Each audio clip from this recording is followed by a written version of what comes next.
The envelope was already there at 9:06 a.m., cream-colored, sealed, centered on the polished table like a threat that didn't need words. I froze for a second. This was our weekly strategy meeting. Same room, same hour, same bitter coffee, but today, no one else showed up, just him. Asher Langston sat at the head of the table like he'd earned it. Crisp suit, smug half-smile, and that irritating habit of never making full eye contact. CEO's son-in-law, married 6 months, promoted 2 weeks ago, no prior record in systems, patents, or even tech. But here he was, handing me the end of 23 years in a single envelope. "This isn't personal, Elena," he said, in a soft voice that sounded rehearsed. "We're just realigning legacy roles." Legacy roles. I designed the system Stravara was built on, its architecture, its fail-safes, its digital bloodline. I'd coded from hospital waiting rooms, signed contracts between funeral calls. I was the first to arrive when we hit Series A and the last to leave when funding wavered. And now I was legacy. He slid the envelope toward me. I said nothing, simply slipped it into my bag. My hand trembled, but I managed a smile. Not a real smile. It was the kind you wear when someone mistakes your life's work for overhead. The kind that says, you have no idea what you've just touched. Walking out, I caught my reflection. In the glass wall, straight back, pressed blouse, 30,000 hours of brilliance reduced to a line item. What they didn't know, what he couldn't have known, was that the system he'd just taken from me wasn't theirs to begin with. The hallway smelled of hand sanitizer and burnt coffee.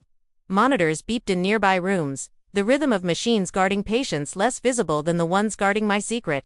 That was where I'd signed the first provisional of the Ravenex architecture. Oncology wing, 3rd floor, Mercy Hill Medical Center. My mother lay 3 doors down. It was 10 years ago, almost to the day. I hadn't slept in 36 hours. Her voice was faint, skin translucent. When I told her I needed to finalize a blueprint in the lab, she clutched my hand and whispered, "Finish it here." I opened my laptop on the hallway bench, balanced it on my knees, and reviewed the schematic labeled Ravenex Core. The lines and nodes were raw, elegant, unstable, just like me at that moment.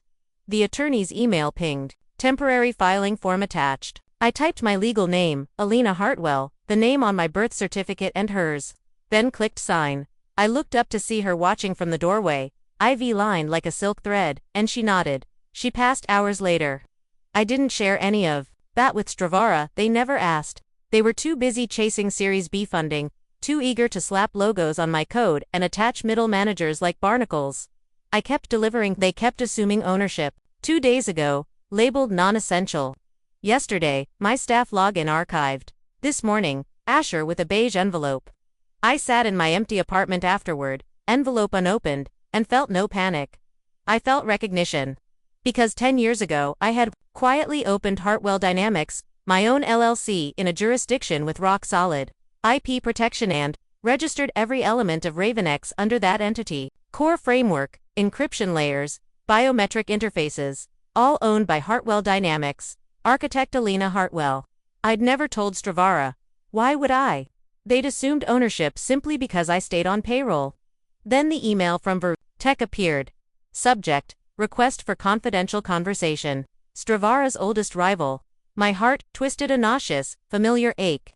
They believed I held rights to RAVX, and wanted an exclusive license discussion. No threats, just respect. At the end, if you are the rightful architect, you should decide its future. I closed the laptop and paced my kitchen, tea gone cold. The question echoed, who am I now? A discarded engineer. A silent architect, a traitor. But deep down, I knew, Stravara wasn't the place I built. It was a facade, resting on blueprints. They never read. I sat back down, opened 3 documents, the original Rav Decima Provisiona L. My Hartwell Dynamics, filings, and Stravara's 2015 licensing agreement. My clause stood in TAC Clause 11.3, no transfer, sublicensing, or expansion, without original architect's written and biometric approval. Elena Hartwell. I saved my review copy, pulse steady, mind calm. I was ready. Rain had stopped by the time I arrived at Verilia's sleek lobby. Glass doors, metallic lobby desk, no logos, just quiet purpose. 10 a.m., Monday.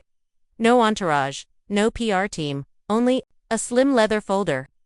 2 checkpoints later, I entered the executive conference room. Walls of glass, a single folder on the table, and 2 men rising to greet me. General Counsel and Head of Strategic Development. No flattery, no sales pitch, business. I opened the folder. Clean, precise, exclusive license to Ravenex Core. Fully attributed to Hartwell Dynamics. Total value 920 million over 10 years. Non-negotiable clause. No derivative without my approval. Elena Hartwell, Senior IP Consultant. I lifted the pen, signed with deliberate grace, and laid it back. No applause, no photos, just a moment of stillness so vast it felt sacred. As I left, I felt lighter than I had in weeks. Back in my apartment, news trickled in. First, Stravara's website banner disappeared. Ravenex 3.0 global launch, gone without announcement. Then, an internal memo leaked. Urgent audit of all Ravenex licensing. Within hours, a text from a friend in finance. You didn't tell them, did you? I didn't reply. By afternoon, board members were called. Funding pulled 80 for million withdrawn in 2 hours. That evening, a message from Evelyn Shaw, Stravara's former VP who once dismissed me as too old school. Is it true the patent was never theirs? Fear in her text. I didn't answer. The crack was opening, and I watched from the edge. A recording landed next. Asher's panicked voice in an internal call. She used her maiden name. We thought we owned Ravenex under Brooks. The CEO. We only have secondary rights without her biometric approval. Silence followed a collapse, born of arrogance. I sipped jasmine tea on my balcony, wind cool on my face. Not revenge, not gloating that they fired Elena Brooks, but Elena Hartwell was untouchable. 2 days later, the keynote stage lights dimmed. I stood behind the curtain, heart steady. The panel intro. Joining us now is the creator of one of the most resilient core systems in AI infrastructure, Elena Hartwell. Doors opened, and I stepped onto the stage, flanked by 2 women I'd mentored. My nameplate read Elena Hartwell, creator of Ravenex Core system. The discussion was sharp. Autonomy, ethical safeguards, post-quantum security. I answered with precision and calm. Afterward, a young engineer whispered, they used to say you were just part of the team. Now I know you were the system itself. I nodded. They erased Elena Brooks, but they never saw Elena Hartwell coming. And so the quiet revolution began. A name reclaimed, a legacy restored, and the real architect standing firmly at the helm of her creation. The days that followed unfurled like slow-motion footage of a dam cracking.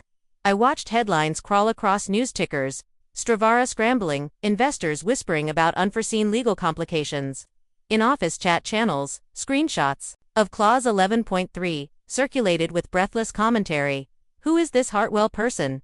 Did Brooks ever exist? I didn't respond. I let the rumors swell. Late one evening, my phone buzzed, a message from Jay Campbell, the engineer who'd sent me that recording. They've pulled product team leads into emergency review. Do you want to say anything? I considered typing back, but then deleted my half-written reply. This wasn't about public statements, it was about quiet leverage. I had no need for press releases or social media storms. Systems spoke louder than soundbites. I did take one call that week. Evelyn Shaw. Her voice trembled behind measured professionalism. Elena Hartwell, I want to understand. She claimed to speak for legal, for the board's sake. I asked one question in return. Do you think credit can be edited out with a signature? There was a pause long enough to hear a pen drop. Then she said, you are more than Brooks. I told her, I am Hartwell. And now the system is, too. We agreed she would broker an interim licensing extensions, just enough to buy time while I considered Verilia's offer. She hung up, and I felt the old ache of betrayal soften into something sharper. Control. Back at Verilia, my calendar filled with strategy sessions. We dissected the codebase, planned modular expansions, sketched integration roadmaps for critical infrastructure clients. Every line of my original design was scrutinized and credited to me.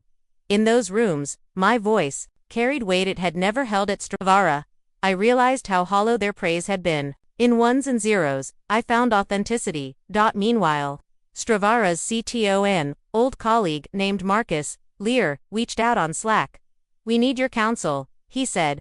The board is lost without your oversight. His messages came at odd hours, drenched in technical panic. Their backup servers misaligned with untested forks. Third-party vendors halted API access, fearing infringement. They begged for patch notes, for fingerprints on the code, anything to keep systems running. But I stayed silent. I had designed that fail-safe deliberately. Without my biometric sign-off, no vendor keys could be updated. It was elegant and ruthless. One night, unable to sleep, I found myself poring over the original lab notebooks from Mercy Hill. The diagrams, the hand-scrawled notes in the margins, the patient data I'd anonymized and used to simulate real-world loads, everything that grounded Ravenex in human need. I realized how far removed Stravara's executives were from that purpose. They saw only spreadsheets. I had seen lives. That clarity guided my next move. I scheduled a joint call with Evelyn Shaw and Verilia's general counsel. On the video screen, her face looked drawn but resolute. "I've drafted an amendment," I said, "to allow limited emergency maintenance for Stravara under Hartwell Dynamics supervision. At standard licensing rates." Evelyn exhaled. "This could save millions in downtime." I nodded, but only if they acknowledged the architect, Elena Hartwell. "All future documentation, all press materials, it must credit Hartwell Dynamics." She glanced at the Verilia lawyer. They both agreed. Within 48 hours, Stravara's site banner reappeared, this time reading Ravenex Core protected and maintained by Hartwell Dynamics, with my name front and center. The following Monday, I visited Stravara HQ1 last time, not as an employee, but as a contracted steward. The lobby had changed, new artwork, a fresh coat of paint, but the tremor in the corporate heartbeat was the same. Security buzzed me through. Marcus met me at the elevator, silent except for a hand extended. His eyes glistened with relief. "Welcome back," he said quietly. I accepted his handshake and walked past rows of engineers who paused mid-keystroke to watch me pass. Some offered small smiles. Others averted their gaze, complicit in a story that had only half included them. On the maintenance floor, I climbed onto a raised catwalk above the server bank. Below, blinking lights marked nodes I'd architected a decade ago. I inserted my biometric key, watched processes realign, watched the system sing again. That moment reminded me why I built Ravenex, not for power, not for prestige, but for the promise of stability when everything else failed. Stepping away, I felt a quiet satisfaction. Stravara's leaders would learn to respect the architect's name, and soon, they'd learn to consult her first. Meanwhile, at Verilia, we began planning Ravenex 4.0, designed from the ground up for post-quantum resilience. And Hartwell stood at the helm, not as legacy, but as the living, breathing foundation of everything to come. The weeks that followed felt like watching a glacier carve through rock, slow, relentless, inevitable. At Verilia, we moved forward with Ravenex 4.0, crafting a system built on the lessons of Stravara's hubris. Every design decision was filtered through the lens of resilience, distributed verification nodes, post-quantum encryption layers, self-healing protocols that could reroute in the face of a breach. And through it all, my name, Elena Hartwell, was at the top of every spec document, every architectural diagram, every press release, announcing new partnerships with government agencies and critical infrastructure operators. But behind that momentum, I nurtured another project, the Hartwell Fellowship, born from the realization that brilliant engineers, especially women, and those from underrepresented backgrounds, too often saw their work claimed by others. The fellowship would offer mentorship, legal clinics on IP rights, and stipends to attend conferences. I envisioned a network of protégés who understood from day one that birth certificates and pay stubs don't always define ownership, and that foresight can be the difference between celebration and erasure. Invitations went out to a dozen engineers I admired, including Jay Campbell and the two women who'd flanked me on the Verilia stage. Their replies filled me with warmth, gratitude, excitement, a spark of the same fierce determination I'd felt 10 years ago in that hospital hallway. Meanwhile, Stravara limped toward stability. Under our maintenance agreement, I guided their engineers through patch rollouts and API reconciliations. I insisted on joint white papers crediting Hartwell Dynamics for the architecture and training their staff on proper signature protocols for any future integrations. Some executives balked, hold pride hurt by the reminder of their oversight. But investors, watching share prices recover as downtime risks vanished, demanded compliance. The board quietly updated internal policies to require original architect consent on all major IP decisions, and they named a new chief innovation officer with a mandate to partner with external architects rather than subsume them. One afternoon, as I was preparing remarks for the first Hartwell Fellowship Symposium, I received a handwritten envelope. No return address. Inside, a folded index card. Thank you for remembering us. It was signed simply, the ones you built. Beneath it, a list of names, graduates of my early mentorship at Stravara, engineers I had casually guided over coffees, interns I'd answered late-night Slack queries for. There were nearly 50 names. My chest tightened. This was the legacy no spreadsheet could capture, the countless lines of code carried forward. The lives changed, the systems secured because someone cared enough to protect both the people and the work. That evening, I sat on my balcony with a mug of chamomile, looking out over the city lights glistening on wet pavement. I thought of my mother, of Mercy Hill's flickering fluorescence, of the moment I first signed my name on that provisional filing.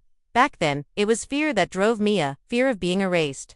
Of watching my mother's last gift vanish into undervalued corporate collateral. Now, it was gratitude, for foresight, for the quiet power of a clause, for the fact that a single signature could rewrite 2 decades of assumptions. In the weeks after, I traveled between Verilia's lab and the inaugural Hartwell Fellowship gathering. On stage at the symposium, I stepped up to the lectern and looked at the sea of faces, some nervous, some bright with ambition, all clutching notebooks, eager for guidance. I smiled, remembering Asher Langston's smug half-smile, the pale envelope, the way a boardroom could feel like a tomb for uncredited genius. But here was the new generation, ready to build systems that couldn't be trivialized or orphaned. I began to speak. I learned a lesson early on. When you create something, when you invest your mind and your heart into a system, they don't just belong to the company that pays your salary. They belong to you, if you claim them. So today, we're not just engineers. We're architects of our own destinies. We're guardians of the code we write and the values we embed. And we're doing it together, so that no one ever erases our names again.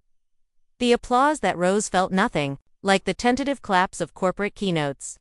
It sounded like conviction, like solidarity, like the echo of 1,000 keyboards clicking in unison. As I looked across the room, Matt J. Campbell offering me a proud nod, at the 2 women engineers exchanging excited whispers, at students clutching their fellowship acceptance letters, I knew that the real work had only begun. Because legacies aren't just clauses and contracts, they're networks of trust, shards of brilliance passed from one mind to the next. They're the mentors who stayed late, the clauses meticulously drafted, the names whispered in hospital corridors. They're people, not line items. And as Elena Hartwell, I would spend the rest of my career ensuring that every architect, every innovator, owned both their code and their name, forged in quiet conviction, sustained by unwavering clarity, and celebrated long after the headcount spreadsheets have been rewritten.